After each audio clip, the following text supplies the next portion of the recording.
National president Rajkumar Chahar हे member of parliament आसात उत्तर प्रदेशान. त्यांचे पार्लमेंटाच्या कमिटीची एक मिटींग गोंयान आशिल्ली, तेका ते गोंयान आयिल्ले आनी त्यामुळे त्यांच्यानी ठरयलें की आमचे किसान मोर्चाचे जे ऑफिस बेरर आसात, आमचे किसान मोर्चाचे पदाधिकारी जे आसात, आमचे किसान मोर्चाचे अध्यक्ष वासुदेव सरचिटणीस, आमचे उदय बाबाली, त्यांची पूर्ण टीम हांचे बरोबर तेंच्यांनी ठरयलें की इंटरॅक्शन करचें म्हणून, आनी म्हणून ते आज आमच्या ऑफिसान आयिल्ले आसात. हांव तांकां विनंती करता की तांच्यांनी तुमच्या समोर उलोवचें म्हणून. धन्यवाद सदानंद जी.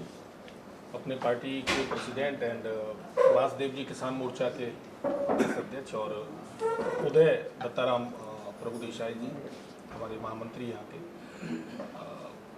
एक कमेटी है पार्लियामेंट की, कॉमर्स कमेटी, उसका 3 दिन का विजिट गोवा के अंदर था. तो मैंने अभी पार्टी प्रेसिडेंट सदानंद जी से बात हुई और किसान मोर्चा के प्रदेश के पदाधिकारियों के साथ एक बैठक परिचय के साथ साथ और गोवा के संबंध में संगठन की चर्चा के लिए एक बैठक यहाँ रखी थी सब लोगों से मुलाकात के लिए.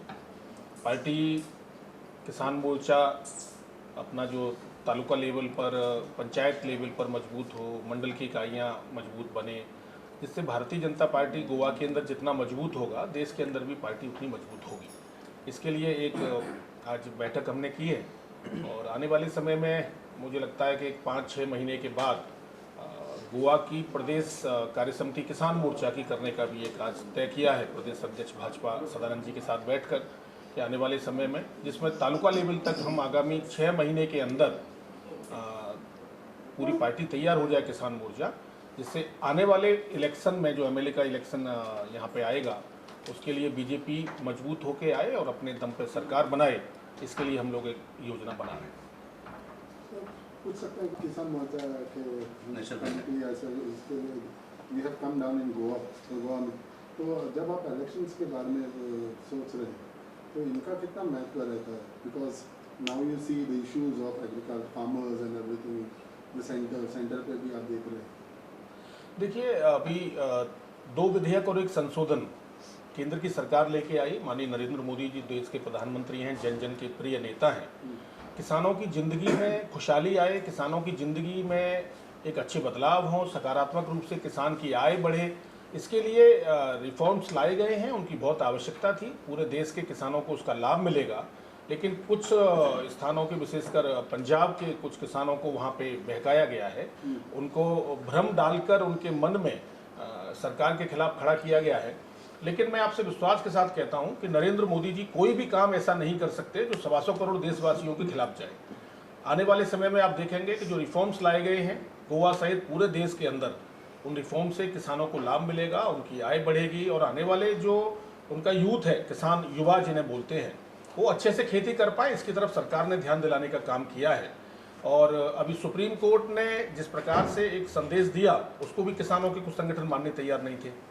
तो आप समझ सकते हैं कि किसान के कंधे पे बंदूक रखकर राजनीति करने का काम कांग्रेस पार्टी सहित देश की अन्य राजनीतिक विरोधी दल कर रहे हैं. वो इसलिए कर रहे हैं कि नरेंद्र मोदी जी को लोकप्रियता के कारण अन्य दल परेशान हैं. उनको नहीं लगता कि मोदी जी के रहते हुए कोई अन्य दल मजबूत हो पाएंगे. तो एक षड्यंत्र के सहित ये मुद्दे पर किसानों को बरगलाने का काम किया है.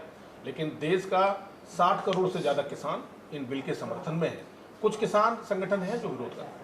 सेंटर देखे तो गोवा का इलेक्शन से गोवा का रिजल्ट कितना महत्वपूर्ण रहता है सर?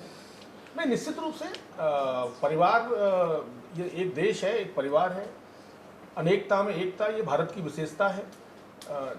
गोवा छोटा प्रदेश हो सकता है लेकिन बड़ा शांत प्रदेश है, बड़ा उन्नतशील प्रदेश है. गोवा के आगे बढ़ने से मैं तो कह सकता हूँ कि देश आगे बढ़ता है. और मैं तो अपने एक मित्र, मेरे साथी मेरे साथ अभी बैठे थे, तो गोवा का मैंने नया शब्द भी अपने मन में एक विचार किया, मैं मीडिया के सामने भी कह रहा हूँ. गो आ, गो जाना और आ मतलब आना.